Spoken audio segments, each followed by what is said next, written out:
ఆధునిక కాలంలో అభివృద్ధి చెందిన శాస్త్ర సాంకేతికతను అందిపుచ్చుకొని అన్ని రంగాలలోనూ ముందుకు సాగుతున్నారు. అలాగే వ్యవసాయ రంగంలో కూడా రైతులు ఆధునికతను అందిపుచ్చుకొని అధిక దిగుబడులను సాధిస్తూ ఆదాయాన్ని పెంచుకునే దిశగా అడుగులు వేస్తున్నారు. ఒకప్పుడు సాంప్రదాయ పద్ధతుల్లో కొనసాగే వ్యవసాయంలో ఆధునిక యంత్రాలు ప్రవేశించాయి. పొలం దున్నడం నుంచి పంట కోత వచ్చేంత వరకు అన్ని పనులను యంత్రాల సహాయంతో పూర్తి చేస్తున్నారు. చివరకు పంట కోత కూడా యంత్రాలతోనే కొనసాగుతోంది. ప్రస్తుతం ఎన్నో రకాల ఆధునిక వ్యవసాయ పరికరాలు రైతులకు అందుబాటులోకి వచ్చాయి. ఆ పరికరాలను వ్యక్తిగతంగా కొనగలిగే ఆర్థిక స్తోమత లేని రైతులు సంఘాలుగా ఏర్పడి వాటిని కొనుగోలు చేస్తున్నారంటే వ్యవసాయంలో యంత్రాల ప్రాధాన్యత ఎంతగా పెరిగిపోయిందో తెలుసుకోవచ్చు.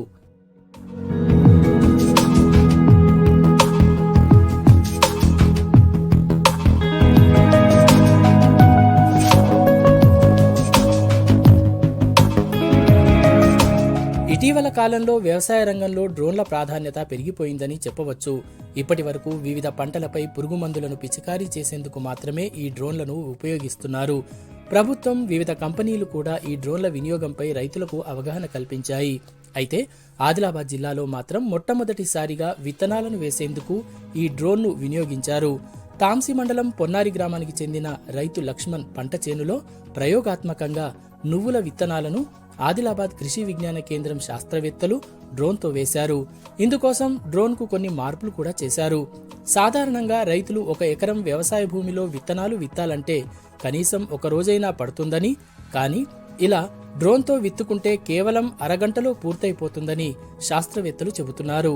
కాగా డ్రోన్తో విత్తనాలను వేయడం దేశంలోనే ప్రప్రథమమని ఆదిలాబాద్ కృషి విజ్ఞాన కేంద్రం శాస్త్రవేత్త డాక్టర్ మునిగెల రఘువీర్ లోకల్ 18తో చెప్పారు.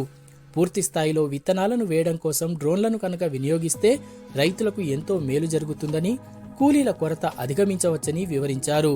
వరుసకు మధ్య 30 సెంటీమీటర్లు, మొక్కకు మధ్య 8 నుంచి 10 సెంటీమీటర్లు దూరం వచ్చేలా డ్రోన్కు మార్పులు చేసి దాని ద్వారా విత్తనాలు వేశారు.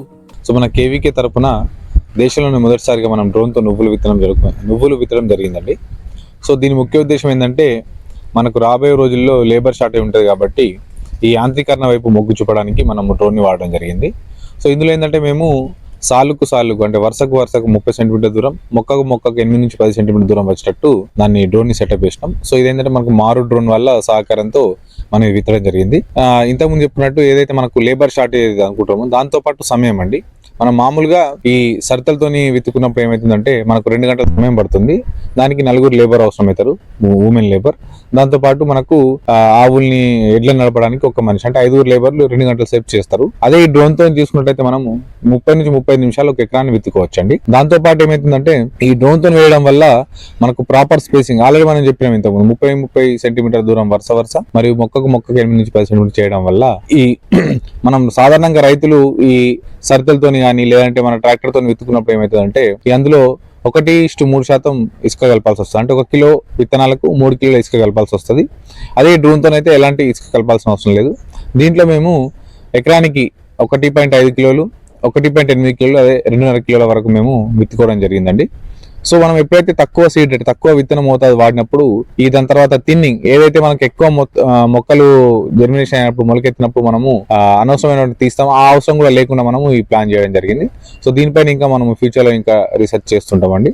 సాంప్రదాయ పద్ధతులతో పోలిస్తే ఇలా డ్రోన్ వినియోగంతో సాగు పనుల్లో సమయం, ఖర్చు తగ్గుతుందని రైతులు అభిప్రాయపడుతున్నారు. కానీ వ్యక్తిగతంగా కొనుగోలు చేసే శక్తి లేని రైతులకు ఇలాంటి ఆధునిక వ్యవసాయ పనిముట్లను ప్రభుత్వం రాయితీపై అందజేయాలని కోరుతున్నారు.